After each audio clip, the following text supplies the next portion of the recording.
mida Hollywoodilikum film, seda paremini ta sobibki analüüsiks, sest et seal ei ole, seal sellest teadmiskursusest ei taheta väga kõrvale kalduda, muidu kohe müüginumbrid vähenevad. Ja seetõttu valime siis loomulikustamist. Me oleme siin kirjeldanud lahti ka, et mida siis uurijad, filmide uurijad ka siis näevad, et kuidas siis sellisest sotsiaalseks reaalsusest kõrvale kaldumise käib.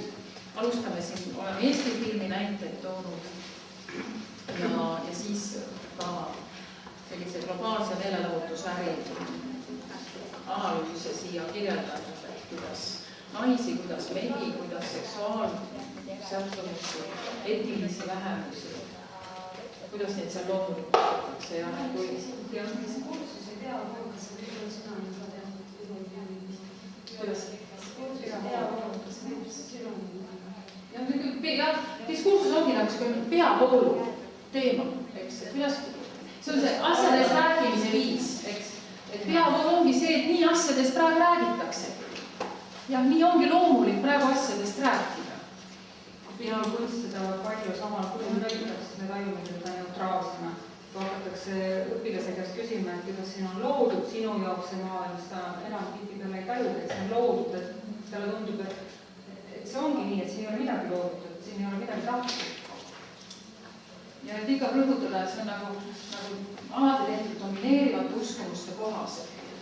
Meil on see ajaloo näide tuleb ka, kui me vaatame siin Aafrikat ajasilmist, et ajas muutub, et teoloogiad ajas muutuvad.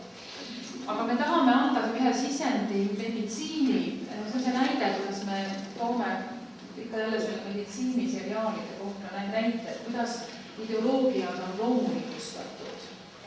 Ja meditsiinisarja valiku põhimõte on siis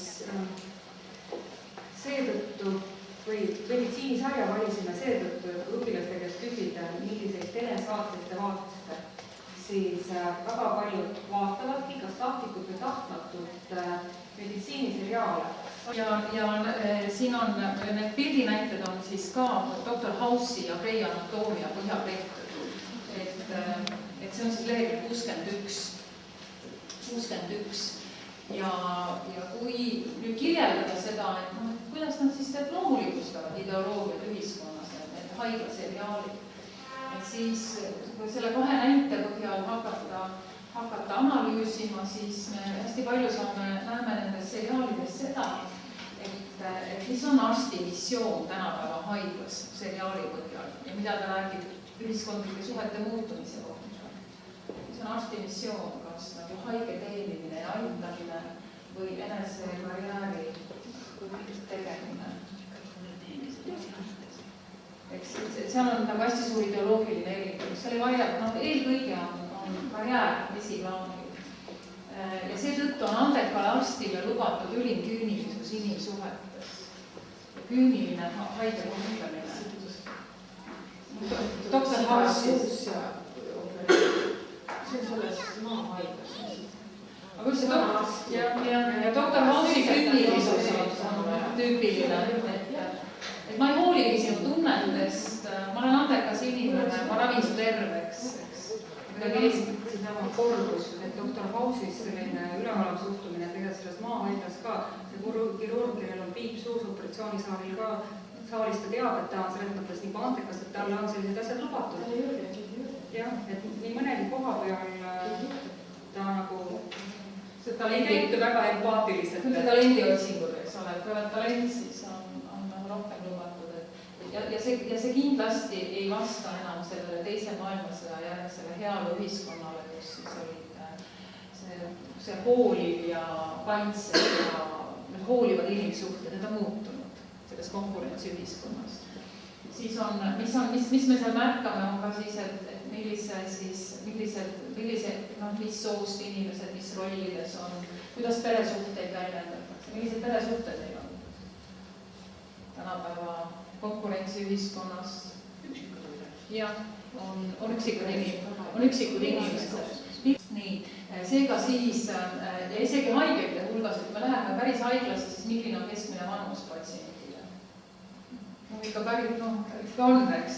Et domineerivad ju ikkagi tõesti haiged, vanad ja mitte ilusad, eks ole, mitte visuaalselt enam, see vaatepilt ei ole ilus. siis haiglaseriaalide keskmine patsiendi vanus on mis?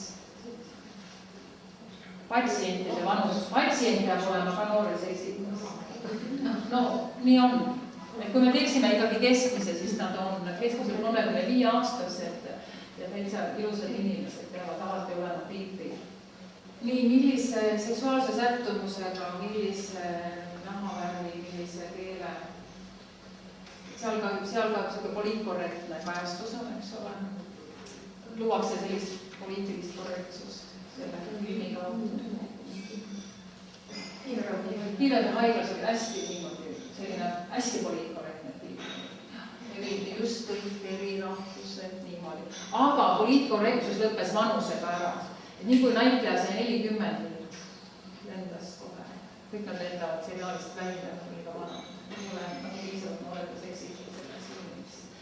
Nii, et seega siis ka filmid hakkavad toetama domineerivat ideoloogiat, sellist konkurentsiühiskonna ideoloogiat, kus siis sellised vanad traditsioonilised pereväärtused, traditsioonilised haige ja patsiendi suhted hakkavad kaduma, sest nad ei toeta enam seda globaalse konkurentsi